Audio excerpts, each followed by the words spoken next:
Okay, guys, let's get this show on the road. Where are we here? Okay, welcome to another Survivorman Bigfoot Director's Commentary. Oh, I feel like I need a coffee or something. I haven't been on coffee all this week, and I'm like, I can feel like the need for coffee. So let's just get into this. This one is super interesting for me. Actually, this is the one, oh boy, I got some behind the scenes stuff to divulge here that's gonna freak some of you out. But I did this one with Scott Carpenter, rest in peace, a really wonderful sweetheart of a man who, through David Politis, connected me to Scott, and then I went to see Scott in the Smoky Mountains, and he was very welcoming, and I mean, this is when things for me, I don't have a pure chronological walkthrough on how everything happened while I was filming Survivorman Bigfoot, but if you take the time up on the mountaintop, when I had Todd Stanning leave and go down the hill and I stayed there by myself, that was a pretty crazy night, and I've told that story on the other director's commentary. This one really changed, in many ways, this particular one changed my life. Listen, before we get into this though, if obviously you must be interested in the phenomenon, the subject matter of Bigfoot or Sasquatch, as that's all I am. I'm just interested in it, not a researcher or anything like that.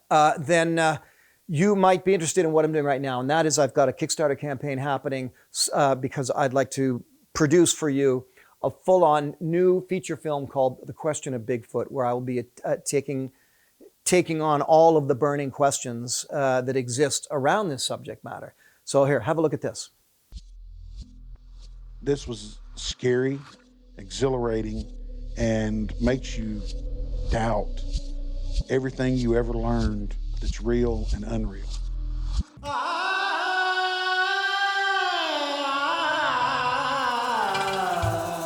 Back in 2014, I began work on a 10-part documentary series on the subject of Bigfoot. It took me places I did not expect to go, and it gave me a perspective I did not expect to have.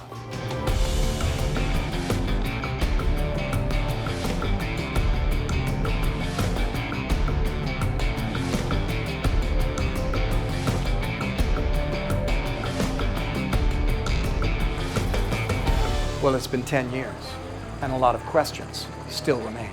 Join me and help me to answer the litany of questions hanging over the phenomenon known as Bigfoot. Walking up, I could see that there was something there. As I got closer, it stood up. I know there's something there. I'm a lot more leery when I go out. I mean, really leery. And I seen this humongous arm reach right in. One of the dogs got killed, twisted, and torn in two. What the heck have I heard when I've been out in the wilderness on so many different occasions? When I want answers, I go after them. My new documentary film, The Question of Bigfoot, will attempt to answer all of the skeptics' burning questions. Why don't we see one on a trail cam? Where are the bones? Have they ever been hit by a car? Why haven't we captured one? Is there enough room out there in the wilderness for them to exist? Are they real or are they not?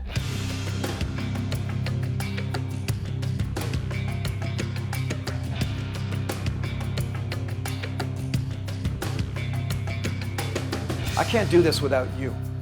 So take a look at all of the rewards within this Kickstarter campaign and help me to produce The Question of Bigfoot.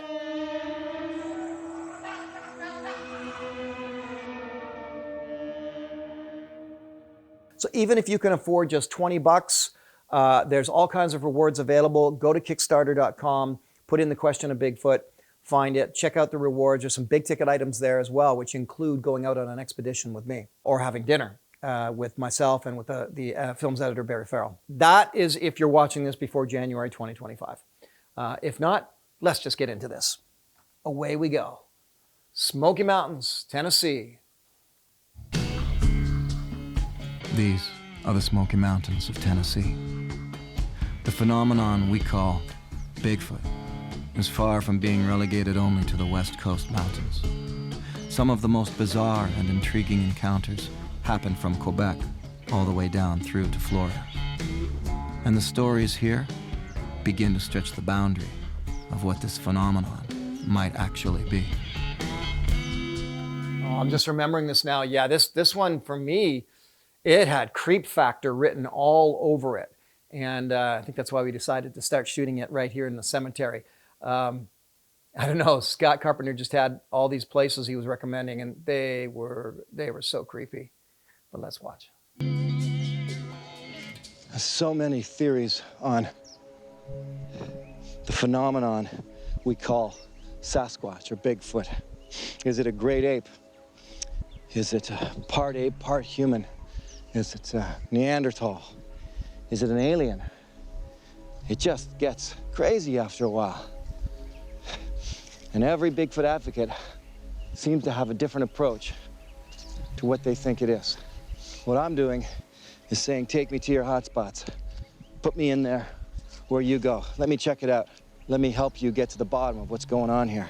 All right? And I think that's what's really important to me is, or became important to me. Along the road of researching this, it became the people who are Bigfoot researchers became more interesting. Like the just perspectives that they have and the places they come from with what they think Bigfoot is. See, that at first I started this series and it was about, does Bigfoot exist? And let's throw me right at, out of the frying pan into the fire. Let's see what's going on here. Then, unbeknownst to me, I didn't know I was going to go through this. It became, and along with this show here, this particular episode, it became not do they exist, but if so, what exactly are they? And are they just apes, or is there something else going on here? Now, I'm in the Smoky Mountains in Tennessee. And I have a feeling this could get weird. This is Scott Carpenter. Fortunately, a level-headed individual who, like so many others, is just out there trying to find explanations for actual experiences he's had. And since I myself refuse to be the poster boy for any one perspective, I'm here with him, with my eyes and my ears open to whatever may reveal itself in my search for truth to an elusive phenomenon. Be it ape or alien, something's going on out here. And that was key to me, was along the way, you gotta know that, with a lot of these cases, they know they're about to meet Survivorman. It's not just some guy who's doing a film on Bigfoot, it's Survivorman. So that some people were fans and they knew my work from before. And when that happens, you can see, they can go a little overboard and trying to impress you. But what they would try to impress upon me, all these different individuals, was that what they thought Sasquatch or Bigfoot was it. And everybody else is wrong. They just don't know. It was a lot of that goes on in the research community. What I know it is what it is, and those guys over there are crazy, or those guys over there don't know enough, whatever. So I decided early on, I'll befriend all of you, but I'm not going to sit in one camp. You're not going to make me your poster boy here. And just because I'm that guy from TV, and all of a sudden, yes, I'm over here. I believe I'm here with all the guys who think they're aliens. I'm here with all the guys who think they travel through portals. I'm here with all the guys who think they're just apes. I didn't want any of that. I'm just like, I am just going to do my documentary series about this phenomenon. Don't try to win me over. Some of them would. Scott didn't. Scott was very confident and comfortable, and he just knew his perspective, which was real interesting. And right down in this holler is where, yada, yada, yada. I need a place, but they started hollering at each other. You were standing right here? We're standing right here. What time of night? It was in the afternoon, about 3 o'clock.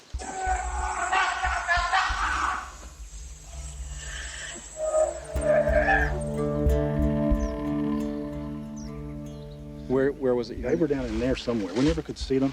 Right. They were yelling and screaming at us. And then as it kept going on, it's like, you could tell that there were syllables being made.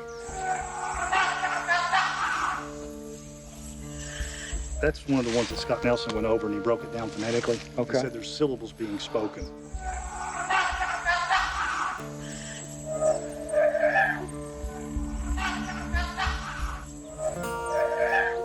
See, we thought it was just one. And when he came back to us, he said, no, it's two individuals. And he said, his opinion was, he told me that they were arguing with each other, not us. Right here. Right here. In other words, they saw us something, made them upset. And, whether they were arguing over a course of action or something, they were arguing, but they didn't care that we heard it. I mean, actually the image right before this was even better, but I mean, look at how vast these areas are.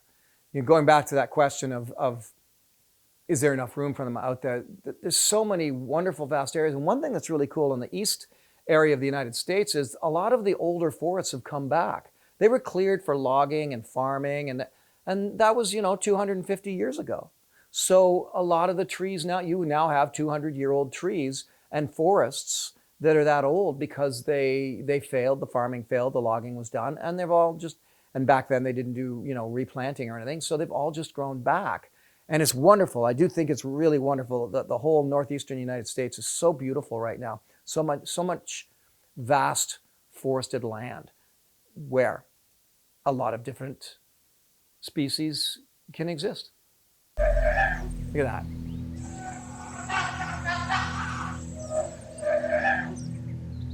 See where the tree has fallen and crushed it in? That's where I was. In the bushes, caught here on Scott's backwards-facing camera, is what he claims to be a face. Of what? No one knows. And Scott is the first one to bring up the term pareidoia, the human phenomenon of seeing a face in everything, an attribute we have that scientists believe originates from our instinct to protect ourselves from predators. Scott will often diagram over his photos to assist the viewer in spotting the face. I refuse to do that, as I believe it just adds to the power of suggestion too much. He has dozens of images like this one, but you can decide for yourself. So yeah, that's something, if you've never heard of that before, pareidoia, and it's just you see faces in things. And it's tricky, I've seen, there's so many, like, was it Mitch Hedberg's joke about, I think Bigfoot is actually blurry in real life? I think Bigfoot is blurry. That's the problem. It's not the photographer's fault. So it gets tricky to believe them. And then you bring in pareidoia, which is, somebody's having, it's almost like a bit of a delusion that happens. So what has happened along the way is a lot of you guys have found, you can Google this, or you can find it on YouTube. There's all kinds of, like, behind Survivorman, he didn't see it, and there was a thing behind Les Stroud, on and on and on. Well, for the longest time, Barry Farrell and I would say, well, let's take a look at the original raw footage there, because, yeah, I see what the guy's saying. And I was there filming in what was supposed to be a Bigfoot hotspot, and it looks like something ran across the road behind me. And so we go in and we look, and all, I want to say almost, but first I'll say every time it was just a leaf, because we would, what happens is the compression that happens on film, on video before it gets to your TV set is immense, and the amount of artifacts and things, it's just, especially if it's filming something like a forest. And they're almost always, just leaves, Now I say almost always because there was one, and maybe Luke, you can show this one because I haven't really stared at this one for a while, but that came up recently when I was in Romania, and I was going back up. When I went too far down, I had to go back up, and I was stopping and resting, and some people noticed something in the bush beside me there in that remote. Well, go ahead, show them that spot, Luke.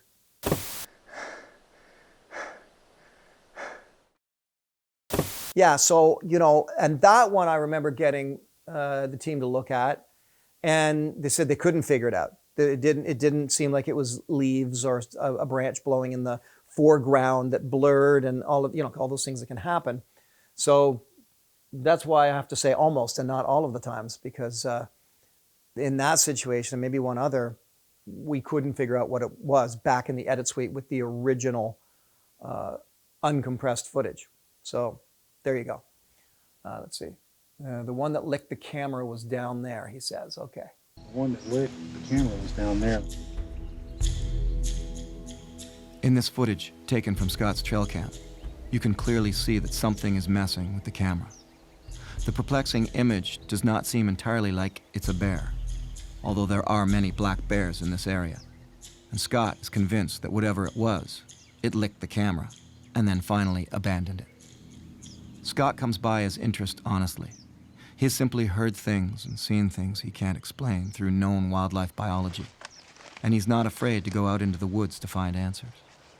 He puts up as many trail cams as he can, and the only reaction I have to this footage is that I agree it seems a little odd to be considered a bear. But it's no smoking gun as far as evidence of Bigfoot is concerned.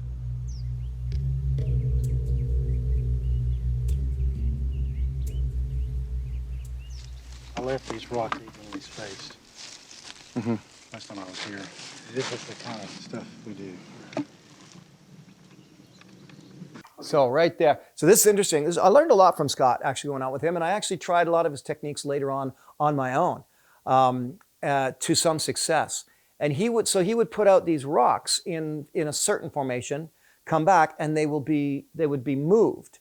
Now, not unlike when I talk about, with so many of these different researchers, Standing, for example, and that, Scott too also will give me a narrative that he believes is going on, but you have to think about it. It's really just what he thinks is going on. It could be just about anything, but this narrative is created. And in one of my, in an earlier director's commentary, I say where there's sort of these layers, and the first layer is just physical, actual evidence and experience, eyewitness experience, but then the next layer is the narrative that comes out of these, and that's when you have to be really, really careful with Bigfoot researchers is how deeply committed to their narrative they might be, because then they will speak it to you as if that's just the way it is, and you realize, well, it's still conjecture. So I like to keep that forefront in my mind. It's still conjecture. We'll see what happens here, though. Okay, so you're saying last time you were here, show me how you have them. Like that, okay. And that was 3 weeks ago. Now I'm back with you, and they're over like that. Yeah. Just move, just like a little gentle movement. Yeah. Why don't we do this again? Does that make sense? Yeah. See if we move them back. Even add one. We can find another one to add one. Well, here, let's do this.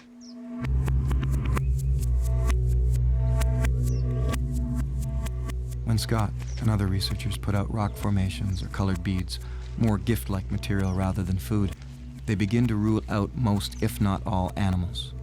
There aren't a lot of bears that'll come along and simply rearrange a little line of stones, especially consistently, and even rearrange the design. Scott seems to have his most success with this method. And I got to admit, that is something that I've tried on my own a number of times, actually here where I am right now, and then also up further north. And sure enough, I had things moved around in strange ways. And I try to think, like, could the wind have done this? Because I used colored marbles. Could squirrels have done it? And try it. Just try it.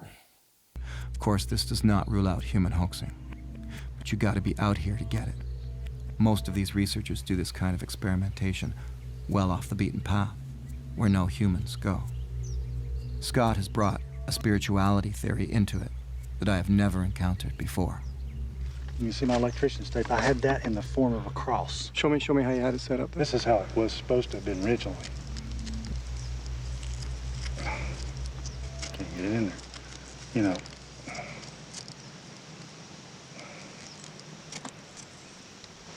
Did you hear that? I heard that. I was just gonna say, did you hear that? That was a whoop. Yeah.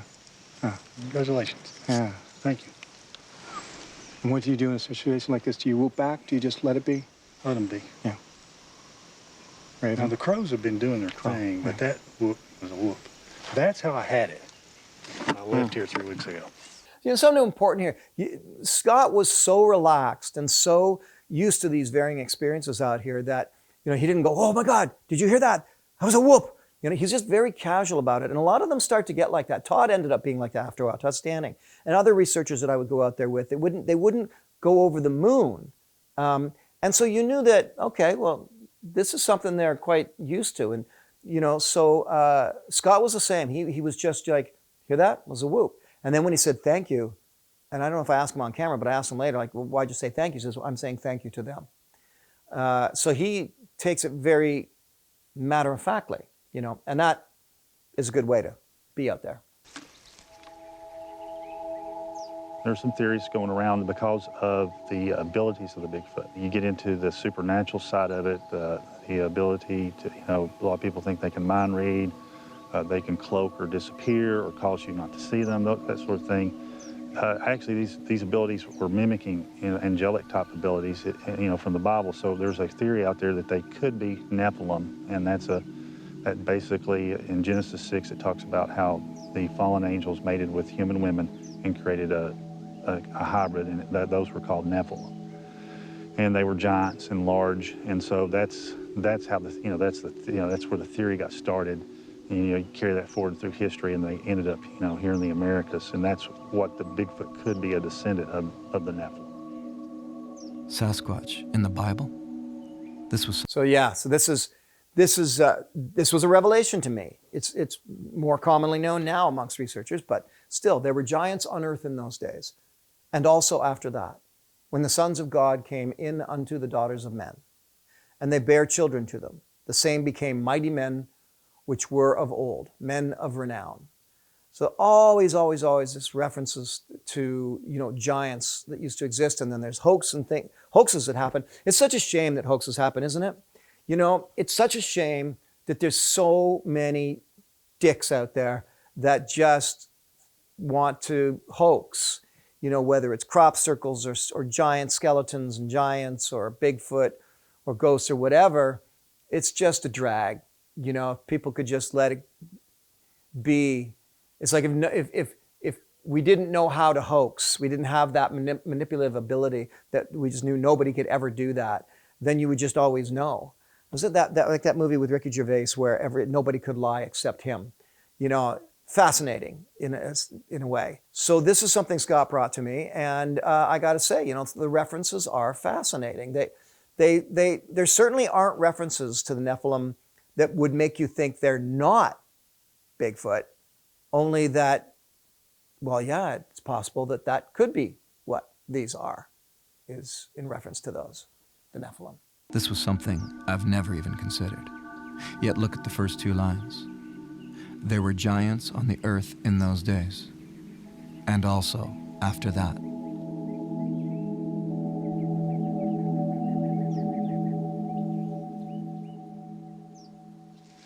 So what you've got here is a situation where Scott has left certain markings. No real rhyme or reason, just because. Let's just see. Rocks on a log, but they're spaced evenly. And he was here 3 weeks ago. We come back, and one of the rocks, or two of the rocks, are moved, in a different pattern. But he also put this cross up in the tree. And specifically, he's researching all the different aspects of the possibilities here, including biblical aspects and so on, paranormal, spiritual, what have you. And here we've got, he's put this cross in the tree, using electrical tape, looking like a traditional cross. We come in here now, 3 weeks later. Not only is it taken apart, but both branches are turned upside down and shoved into the stump.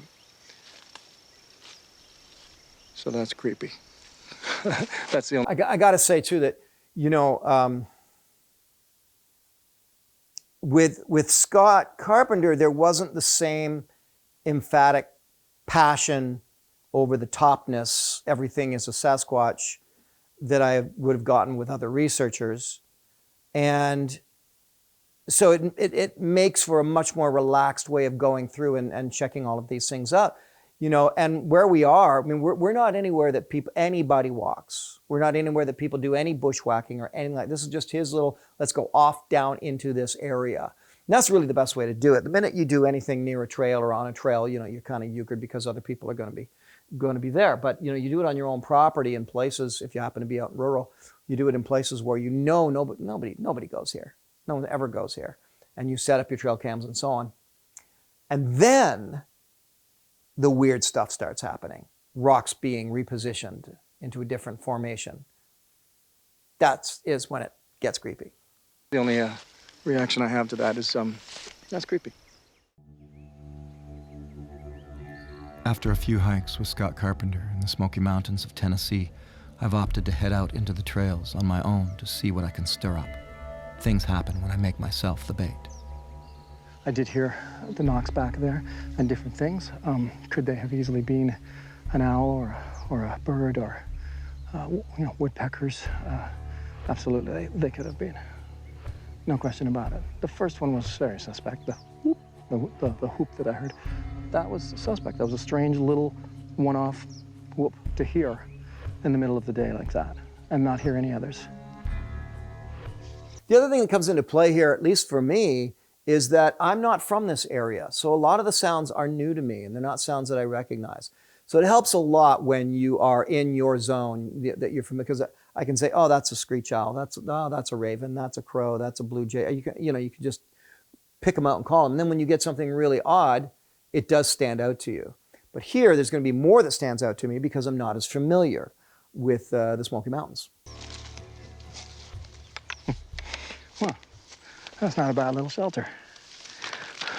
This would be the spot I'd make my shelter if I had to stay the night without a tent.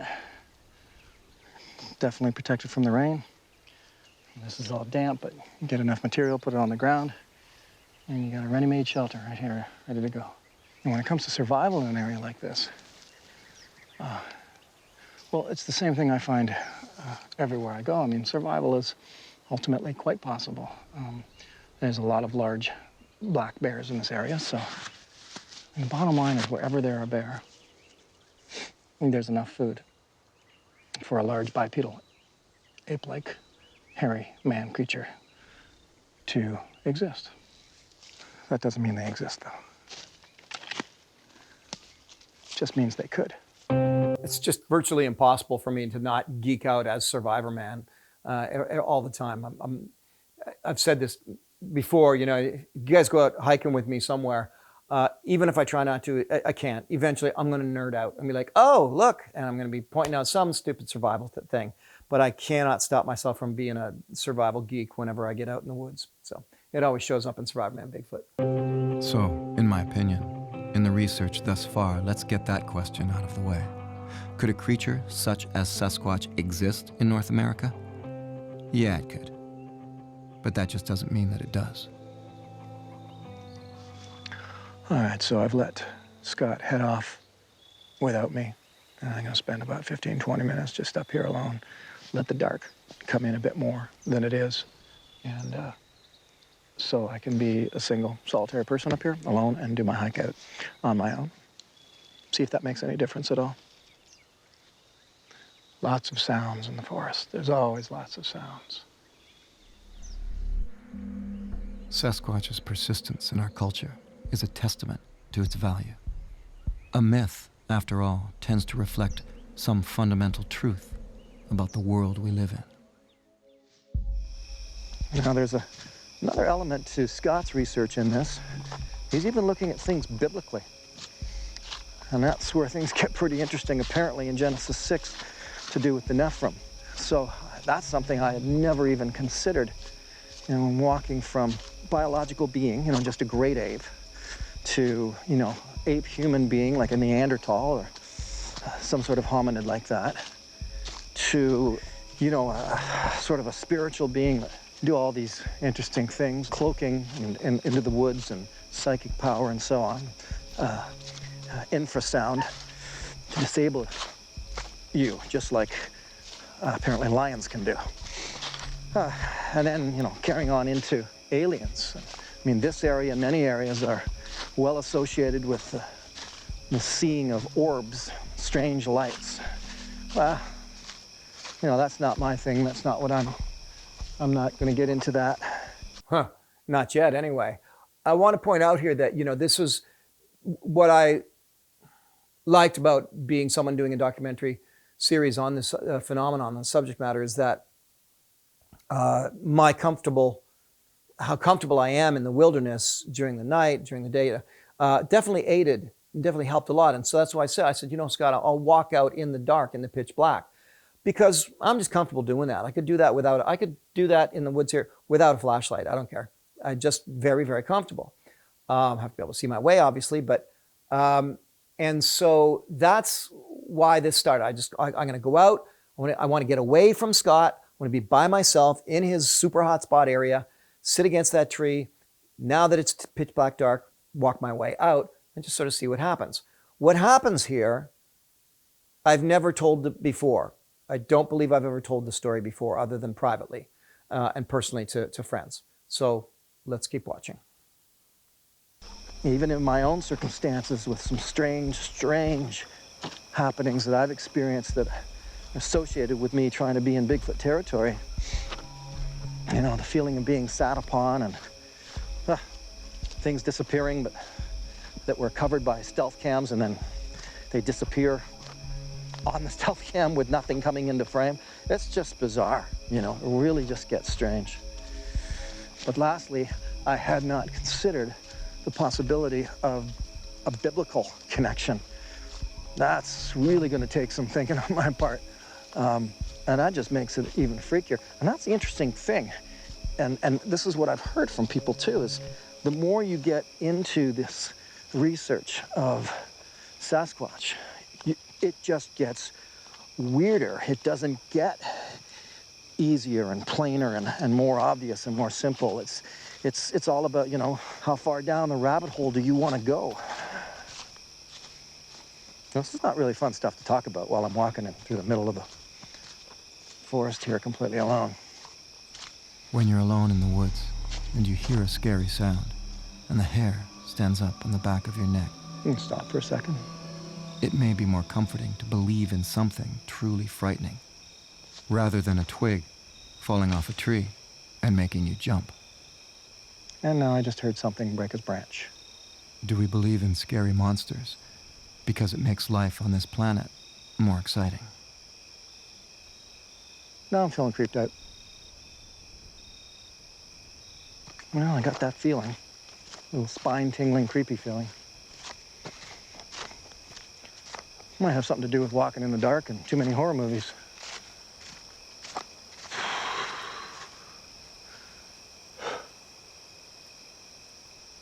I don't have the creepy feeling anymore. It's gone. Now, this is the interesting thing. When I get that creepy feeling, I get it, but it dissipates. It's there for a while, and then it's gone. And it feels, and I know feelings aren't facts, but it feels like something was there, and it left. It's like the energy feels like it's leaving, going away.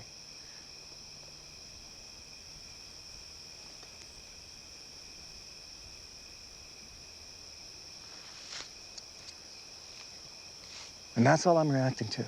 And that's all I'm telling you. All right, so well, maybe I should listen a little bit more, just see what I say, because it's really important what I just said there, and that's all I'm telling you. Because now I'm going to tell you something else. I'm not suggesting that there is something there.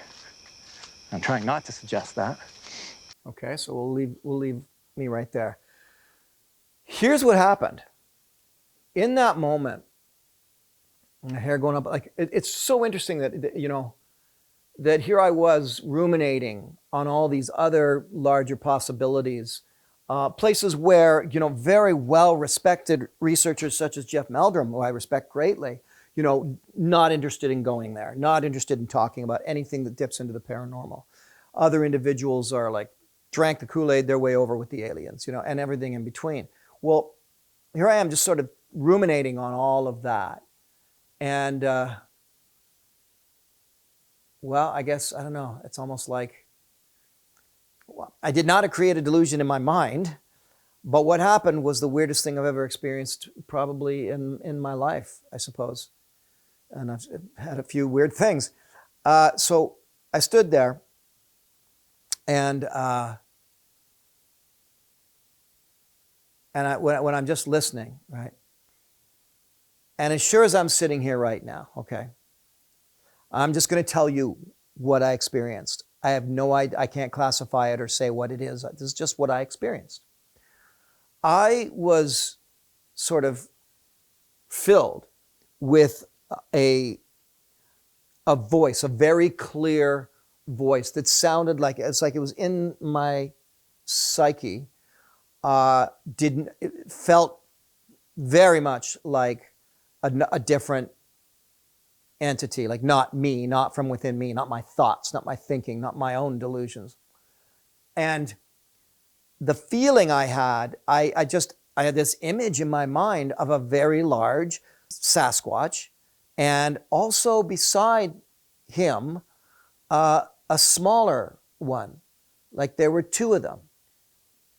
And then, for the life of me, I heard, if you stop and stay, we will come to you. Like I heard in my head, like a telepathy, a telepathic voice, what have you, whatever that is. If you stop, if you stay, we will come to you. And I felt like they were right over there, like literally like maybe 50 yards away. The feeling, right? And I believe they said it twice. And I was so shocked by this. And I think I literally in my voice, in my mind, in my own mind's voice, I said, no, I'm not ready for that. And I felt more fear than anything else. I didn't feel comfortable with that, you know? And I just went, no. And then I got an answer to that, which was, basically paraphrasing would be, okay, well, suit yourself. But it was essentially, okay, that's fine. And then as if the energy departed, as if they were just walking away. And that happened to me right there, right then and there in that moment, one of those little spots where I stopped. That's actually what went on. And that's why I said, and I mean, I haven't seen this in years. Now I realize, like, I was kind of being honest with you guys, and that's all I'm telling you. Because I wasn't ready to tell that story and put it on a series called Survivorman Bigfoot and put it out there, kind of like I am right now. Obviously, I'm telling it to you now because I just don't give a shit anymore. But back then, I was being careful of my career and all of this sort of stuff. It's like, nah, I'm just getting into all this stuff. I went from looking for an ape to, you know, all this other stuff that's going on in the paranormal world and the possibilities of biblical connections and so on. And now I got a voice in my head. Are you freaking kidding me? I'm not telling anybody this. I don't know if I probably told Scott when I got off the trail, but why don't we go back just a little bit and watch that again? So you could, now that you have, come on, back up. Now that you've got that in mind, let's go back and watch again. Okay. Well, I got that feeling. A little spine-tingling, creepy feeling. Might have something to do with walking in the dark and too many horror movies.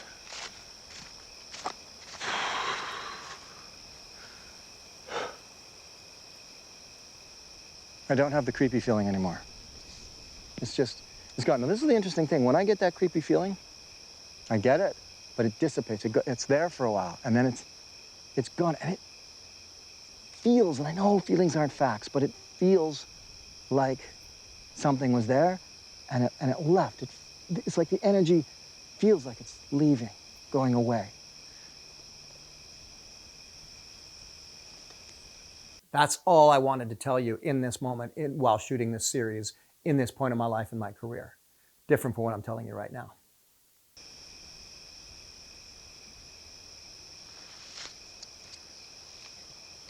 And that's all I'm reacting to. And that's all I'm telling you. I'm not suggesting that there is something there. I'm trying not to suggest that. I'm suggesting that, or I'm saying that I'm having a feeling. But what have I got other than feelings and some words to tell you about them, and that's it. Nothing else. So, in the end, every skeptic has complete right to say, you got nothing. And they'd be right. I keep coming out here, walking in the dark, and going into the creepy zones where people say weird stuff happens, and camping out on lakes where nobody else will go camp, until something happens. Alone in the Smoky Mountains of Tennessee, searching for an elusive creature, I have to look for its dwellings. Does it live in caves? Does it sleep out on grassy fields? To get answers to these questions is to get closer to finding whatever it is you're looking for. It's a process of elimination, separating the animal science from whatever else is out there. So the area that I'm walking right now, humans don't go, people don't go here. It's off trail. Again, the tracking is the art of looking for the abnormal in amongst the normal. A tree break is not such a special thing if there's thousands of them and they're all in random order all over the place. Something quite different if there's only a dozen and they're all lined up and pointing in the same direction. Well, what breaks that off like that for no reason, it would seem? There's no reason for that to be broken off. So that's abnormal. That's what I mean by when you're tracking. You get this tree here, and that's solid. Like, that is very much alive, and there's nothing around here to break it off like that. Curious and curiouser. Just for a brief moment there, I thought something was throwing pebbles at me. Acorns falling off the tree. That's all it is. Just like that. Power of suggestion gets in there every time. And it's always the first one to speak up. And there's lots of small tracks here, probably attributed to deer, hog, bear. Some serious bear poop. It's a big bear. I've got that what's up around the corner syndrome right now. Kind of thing that keeps you moving on when you probably shouldn't. I'm inflicted with it often, to be honest with you. Whoa. That's a serious cave for getting out of the storm. That's a cave worthy of Survivorman. Nice cave, no action though. At least no recent action. Scary monsters, biblical giants, bipedal apes, relic hominids. What people believe tells us more about them than it does about what they believe in. And that was a term that I learned while making this series as well. Relic hominids, referencing basically Gigantopithecus. I wonder sometimes, would I even know a myth if it jumped out from the bushes in front of me? And can I trust my own senses?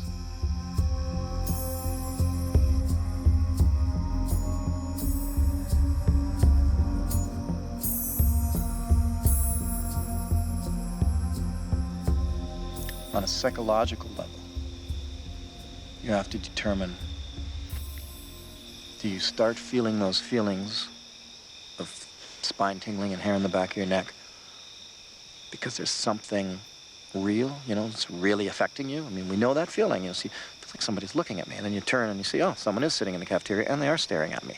It's that feeling, right? It's the exact same feeling. You have to determine, ooh, I should shut up. I just heard a whoop. Real or mythical, natural or unnatural. Interestingly, native cultures don't even make the distinction. As I sit out alone, night after night, I suspend judgment on the extreme lines of thought. And watch the eternal struggle from a neutral vantage point, wondering what I'll discover next.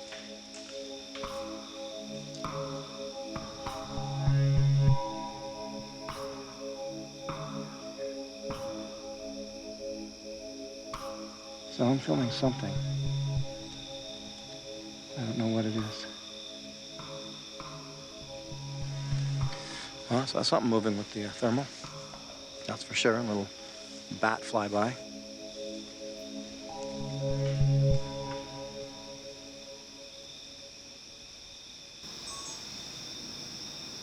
More tree noise over there. Battery change. Hey everyone, allow me to interrupt myself. I don't really like hawking merchandise and swag, but you guys do ask all the time where you can get certain items. For example, check this out, Hennessy hammock. I put a lot of time and effort into designing this hammock with Hennessy. It's their top hammock. It's an amazing, beautiful, comfortable hammock to enjoy for all of your adventures out there, so just check it out. It's got a full-size tarp, which was a big thing for me. It's got insulation, and I love it. So I've got the Hennessy hammocks.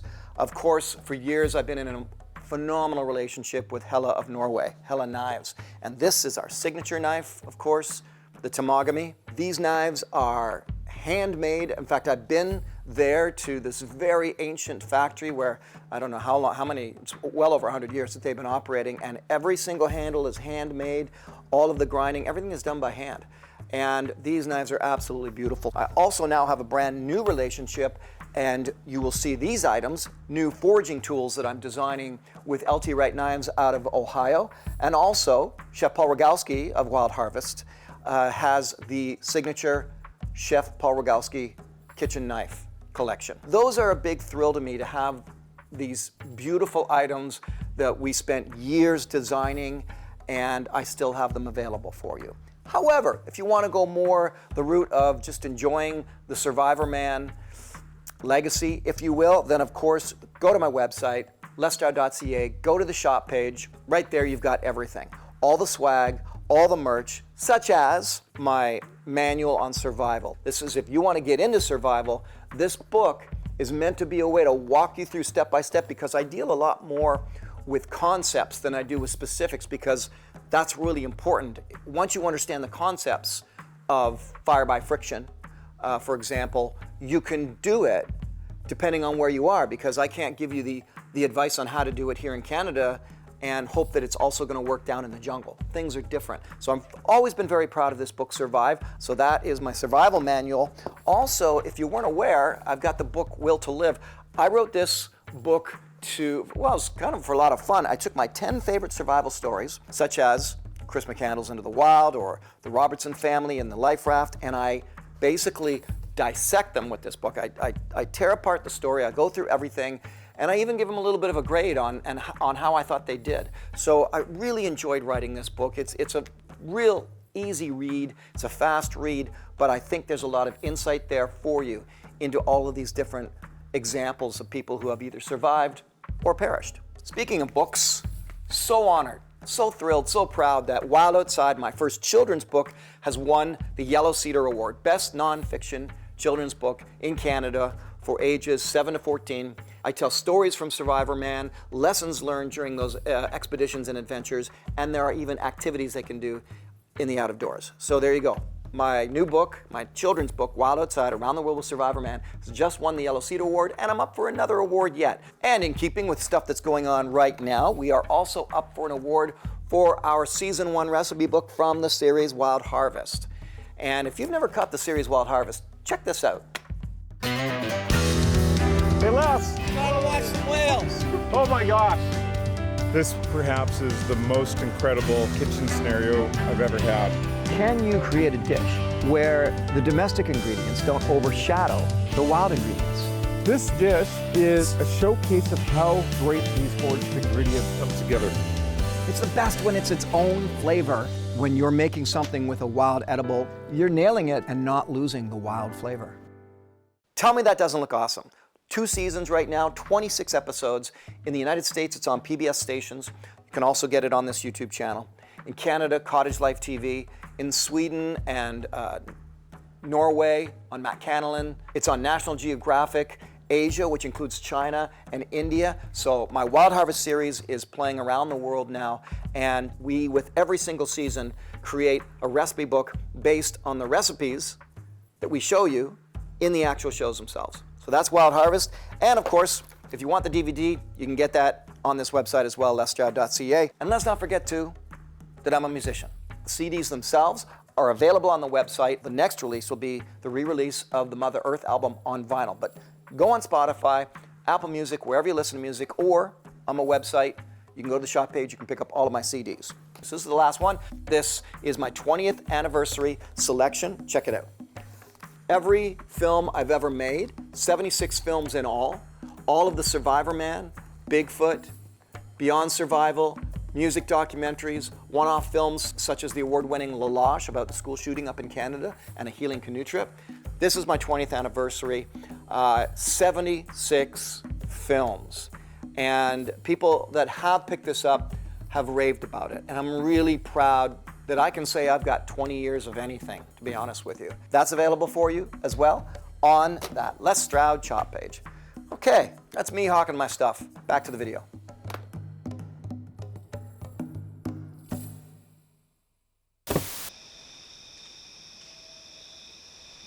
No, it's an owl. Woo. There are those who would say it's Bigfoot whooping.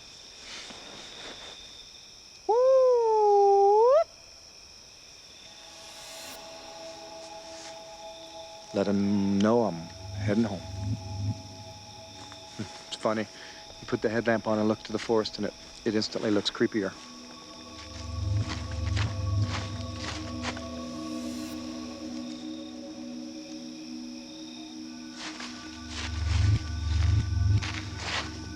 Oh. Okay. I do see a creature. And it's a big, scary one.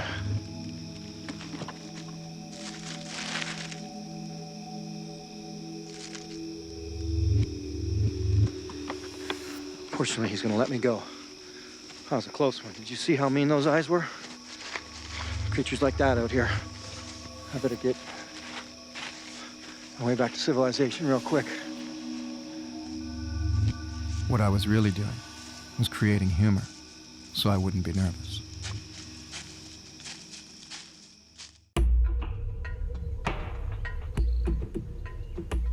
Here in the Smoky Mountains of Tennessee. You got to understand too that, think about it. I just had that weird ass telepathic experience where I heard this strong voice speak to me. And by the way, has it ever happened again? Yes, one other time. It did happen a few years later. But that's it, just the 2 times. Probably because I don't go out looking for it anymore. But even though I had that crazy experience, I went out the next night anyway. I was like, well, because again, a lot of times once I'm sort of into my sanity again, I just sort of go, this is just stupid. I mean, whatever, let's just go. Let's go see what this is all about. I wish I'd turn around and stay. But, I made up my own narrative, my own mind. I said, well, Scott's waiting for me at the parking lot. I don't want to make him walk in. So, I can't stay. It was kind of like that. I was making excuses to this voice in my head. And again, never had any experience like that before then, and have only ever had it briefer once since then. And again, in a Sasquatch situation. Sasquatch situation. That's a good catchphrase. Let's keep watching. Tennessee, I'm searching for signs or interactions with the phenomenon we call Sasquatch, Bigfoot. And I can leave no stone unturned, lest I be criticized for lack of effort. All right, so here's the deal. Come back into this point of land just outside of Smoky Mountains Park. And this is an area that Scott Carpenter feels is an extreme hotspot for them. He's had a number of incidents here that he claims were definitely Bigfoot. He does gifting here where they take his apples. He's found tracks here, heard whoops here, heard stick breaking, all that sort of stuff. Certain native cultures say that Bigfoot knows when humans are searching for them, and that they'll choose when and to whom to make an appearance. They say they have psychic powers, and that's what accounts for their ability to elude the white man's efforts to capture or hunt them down or film them. In Indian culture, the entire natural world, the animals, the plants, the rivers, the stars, is seen as a big family, and Bigfoot as a brother or grandfather.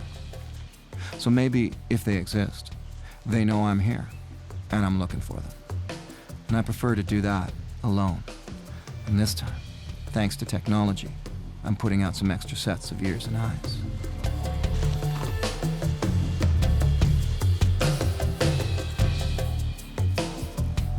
With the help of Scott during the day, I'm putting out a number of trail cams. And in this case, I've got a camera, filming a camera in a triangle, with the hopes that if one gets messed with, the other one or two will film the culprit in action. Whenever you claim to be attempting to capture a Bigfoot on film, you're open to criticism if you don't cover all your bases. You're left with the out of saying something was too smart to get caught on film. But the skeptic will claim you didn't try hard enough.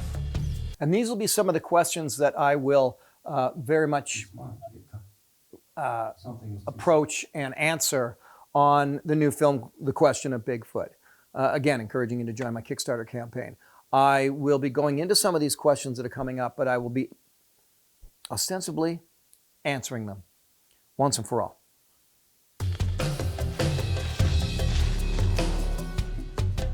In addition, I brought in another old friend, my grouse can, complete with grouse blood scenting. And I can watch all the action from safe inside my nylon tent, where a powerful 10-foot monster can't touch me, I don't think.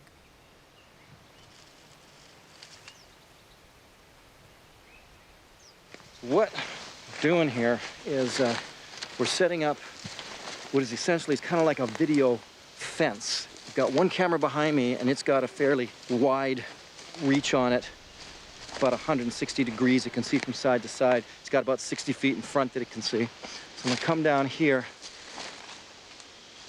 and there's another one right there. So there's 1, 2, and I'll go straight down there. I've got a third one. The idea here is to create this video fence line along here with the belief that they know exactly what's on the tree. They can see the IR cameras. They can tell that they're there. I mean, you know, they're obvious. If you know, you're not tricking them at all. What it does is it creates in them sort of a sneak play where, okay, well, we're not going to go that way. They look over here to another side, and they see it's clear there's no cameras, and they just go ahead and stroll down that way. Not unlike the way the Inuit used to use Inukshuks to create a corridor and a way of funneling the caribou down into a spot where they could hunt them. It's the same sort of idea, in creating this sort of Bigfoot corridor, if you will, as set up with technology, with cameras, funneling them to the place where I want them to go to hopefully get a shot of them. On the other hand, if they do come by this way and maybe don't spot the cameras in the trees, then it becomes a win-win situation. As well, you get them then, too. This area is just yards from a cemetery and within close range of houses and roads, which means if this phenomenon is real, it's not just in the remote wilderness. It's in your backyard and has been for years. All right, so here we go with the gifting. According to Scott, his Bigfoot that he has habituated here don't like things on the ground. They prefer them to be up high and off the dirt, I guess. And so we put up 1, 2, 3, 4, and then just on the inside of these apples is this setup here. A lot of Bigfoot advocates, a lot of Bigfoot enthusiasts will suggest that they will say that they put out gifts that doesn't have to be food all the time. When it's food, you know, you're thinking, okay, raccoons, you know, deer, elk.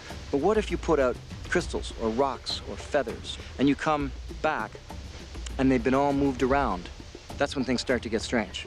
And that's certainly what Scott has been doing. He has been messing with leaving them, you know, nice shaped rocks and things like that. And this formation here, these are actually the original stones that he would put down along with those colored magnets. Now, at times, what would happen is he'd come back later and one would be gone. The other 3 would be over here like this, and one like this.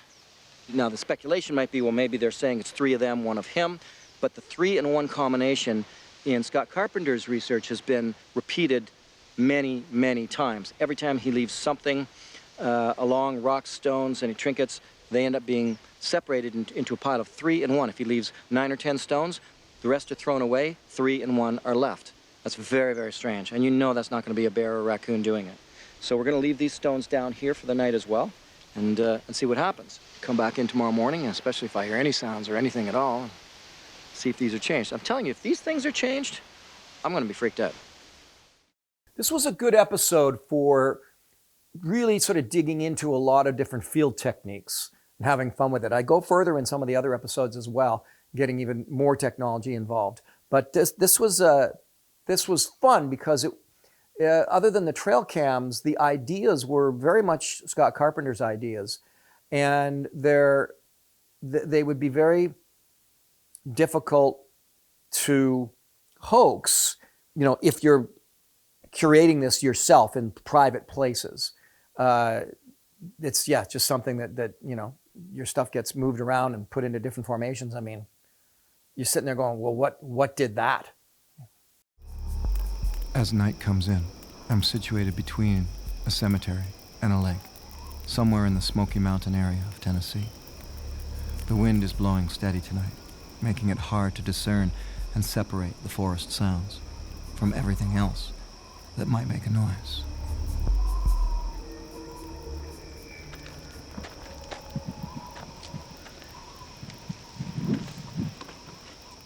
I'm on my own. I'm out on the edge of the point. The creepy cemetery area's over there. It's a creepy spot. Gotta wonder sometimes why I do these things. There's more backstory to this place than just the Sasquatch. Scott has been scared enough that he won't come out here at night alone. The howling night winds lend an eerie ambiance to an otherwise benign stretch of forested land. All right, I'm gonna do a perimeter check with the thermal camera. If anything, just to make myself feel better. Of course, the thing is about looking through with the thermal camera is if I see something, it's gonna be freaky as heck. What if I look like this and I see a big red blob standing there? This is one of those things, you don't really want to see anything. You know? You just want to see trees. The minute I see something large and glowing red with its heat signature, it's probably the minute I walk out of this forest. Well, no, let me correct that. I run out of this forest. Huh? As far as I can tell. Perimeter check done. Temperature's dropping fast. Another thing I guess we didn't bring it up. I can't remember if I went and filmed it or not, but there was the freakiest sort of hole dug in the ground, and it was cemented. It had been cemented. It was just old. It was from some sort of structure, but it just felt so. It was so creepy. I wouldn't go over to that spot at night. I'm like, I'm not coming here in the dark. This is really, because it looked weird, you know, like, I don't know, maybe where a cult would go throw its victims or something. It was. Wind is staying busy. This wind is a big problem for me because it's masking all of the noises and sounds. If something wanted to sneak up on me, it could really easily. If it was still, I'd hear every crack, every little snap, and something would have to be very stealthy to get close. A night like tonight, I walk right up to the tent. I might not hear a thing until it's on the tent. So that's not good. We're obsessed with scary stories of big, hairy monsters in the woods. Our imagination becomes overactive, playing off our fears, and exaggerates them until they grip us and send us running out of the woods in a state of panic. Or is there something real here to fear? Thought I heard something. Where was I? This particular spot right here, where I am, a family came in here after they'd heard about the work that Scott was doing here. They came here right to this spot, right where I am right here, and they were chased out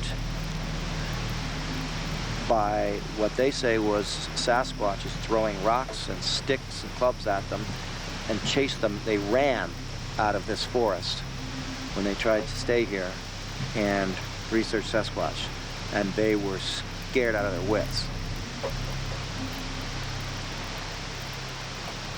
Well, I'm here now. We'll see what happens. This is not the first time I've placed myself as bait, smack dab in the middle of a place others dare not go. By the way, if you have been watching along all through this and you got this far, you're like, man, he keeps interrupting and talking. You want to just see this episode straight out without me interrupting? You can see it on this YouTube channel. Just go to the Bigfoot playlist and watch it. And watch the others if you haven't seen them. I'm not overly brave. hopefully not overly foolish. I just want to find out for myself. And being alone should increase the odds.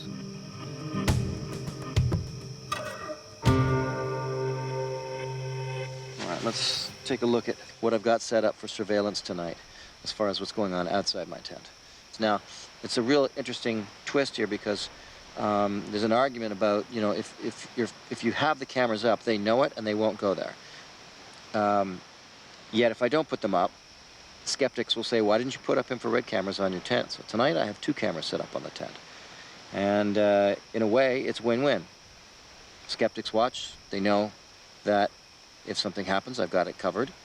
And if nothing happens, it may be because I have it covered, so it acts sort of like a little bit of a protection device, you know, filming myself. Okay, and there it is. I'm gonna press record. You can see this shot right now. And there's me inside. Making the light go off and on. There we go. That's what that's gonna look like now tonight. It will show me if something's standing outside my tent. All right, next up is the parabolic microphone. Turn it on. It's ready to rock and roll. Have a listen.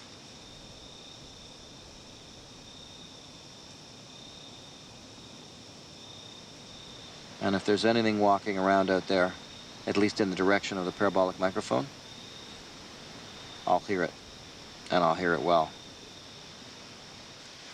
All right, fair enough. So, a little surveillance team here. Got the audio recorder, my 2 cameras showing me the outside world. Last little bit I have is my GPS satellite tracker. And this one is just sort of a little morbid, but it was a suggestion to me is to turn it on, wear it when I sleep, so that if I get abducted, you can follow the progress online. If you're part of my team, and go, oh, there he goes, there he goes, there he goes. Wow, he's really going far. Okay, well, I turned it on.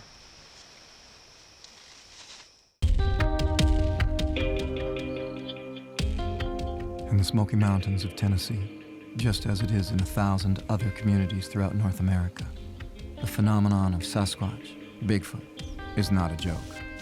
Many don't even question its existence. They just know it's there. And everyone has a friend or a relative who's had an encounter.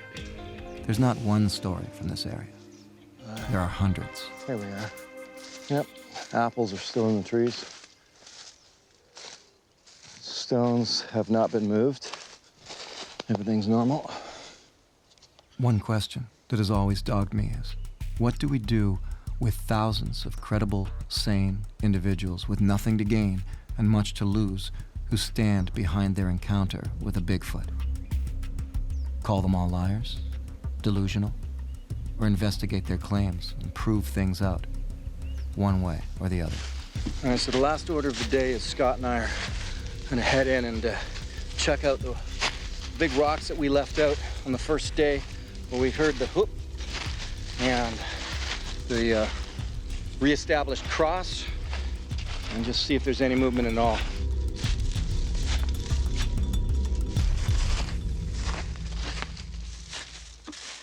Doesn't look very disturbed at all. Cross is there.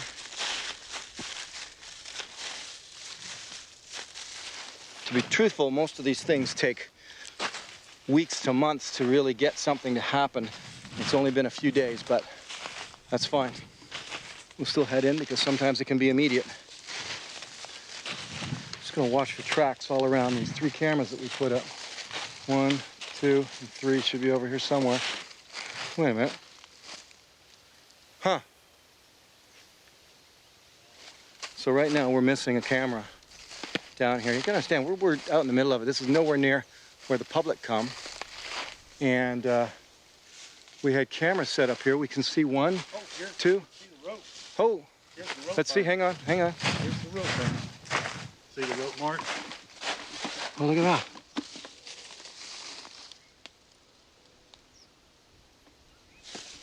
And it's definitely, I mean, there's some force. You see the force, I mean, there's been some force to, you know? Pull it off, yeah. You know what I mean? It's, you know, done that, flipped away some bark here. So we got a camera ripped right off a tree. I mean, I'm excited that it got messed with, but I want it back. Now we have something, and I have to admit, it's exciting. We have a missing camera. Our guess is a bear, but we won't know unless we find the camera itself. Bears are attracted by the smell of the lithium batteries. And that's actually something that's very, very important to know, is that bears are attracted to the smell of the batteries, the lithium batteries. And when they eat them, it poisons them. You can absolutely, inadvertently, if you will, kill wildlife, certainly bears, or other creatures that might rip apart a trail cam, like say martens, fishers, wolves, coyotes, but certainly bears, and they'll eat the lithium batteries. So just be aware of that, that you're always running that risk of seriously hurting or killing wildlife when you put trail cams out, especially if the trail cams are vulnerable and can get ripped off of a tree if they aren't set up in a way that they cannot be tampered with, which is how you should do it, is have them set in a way that they can't be tampered with. A little bit more time consuming, probably a little bit more costly, but better than randomly killing some bear.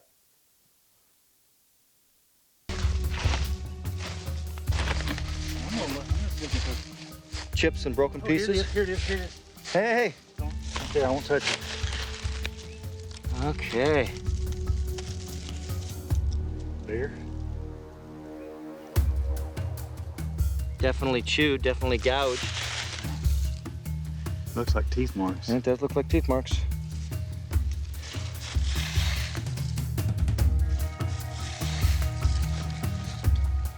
Here's the rope.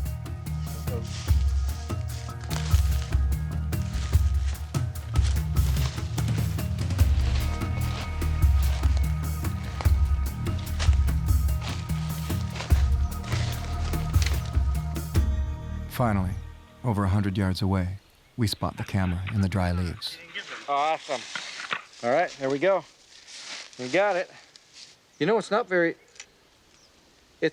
chewed up. It's just where the clip was busted off.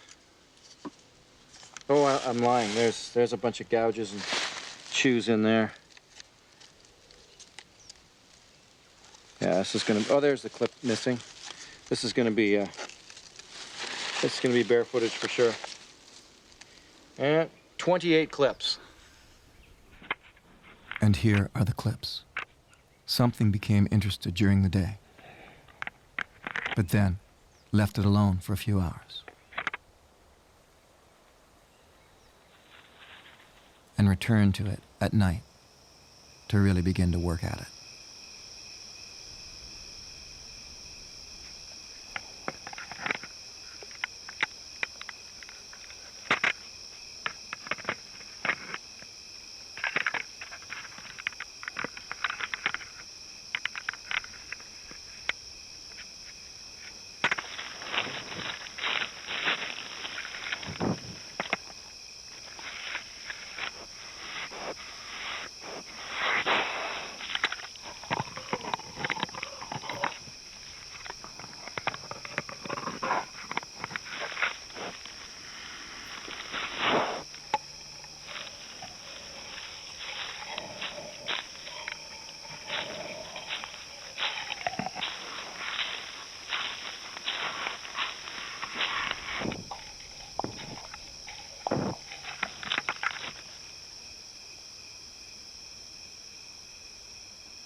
Here again is Scott's camera licking footage. It's very difficult to determine what creature actually did this. But for comparison, on the right is my footage. There are striking similarities to the captured image, even similarities to the movement of the creature.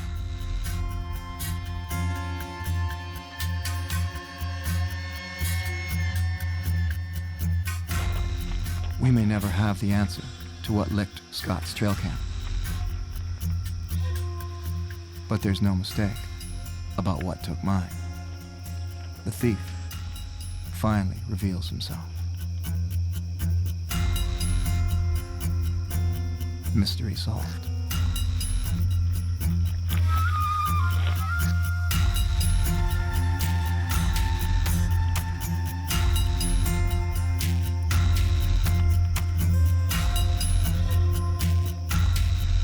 Oh, that was great when that happened. Man, so fun to see this footage again. And so, I mean, there you have, you know, that story of mine. On to the next mystery. It is what it was, or it was what it was. It is what it is. That's what I experienced. And I stand behind the story, and I can't explain it. And I've never had any situations like that before. I don't claim to have any kind of telepathy or anything like that, but that happened where that voice in my head was so strong and so real and vivid. And it just, you know, there was no delusion going on there. It was not expected, and it took me out of what I was doing. It took me out of that, but I just didn't want to share that story till now because I don't care anymore. So there you go. That's it. Have another look at this this new video for the Kickstarter campaign, and join me on that journey, and we will make together the question of Bigfoot. Talk to you soon.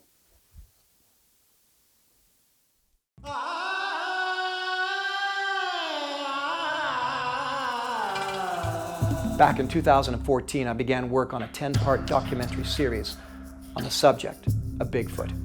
It took me places I did not expect to go, and it gave me a perspective I did not expect to have. We come up the creek, Roger in front of me, come around this big downfall tree, and the creature was standing just about 30 or 40 feet on the other side of the creek. My first thought was, yeah, these things really do exist. And I just wanted to see this thing again, you know, to make sure I knew what I was seeing. Either they're telling the truth, or it's a hoax. There's no in between. It's one or the other.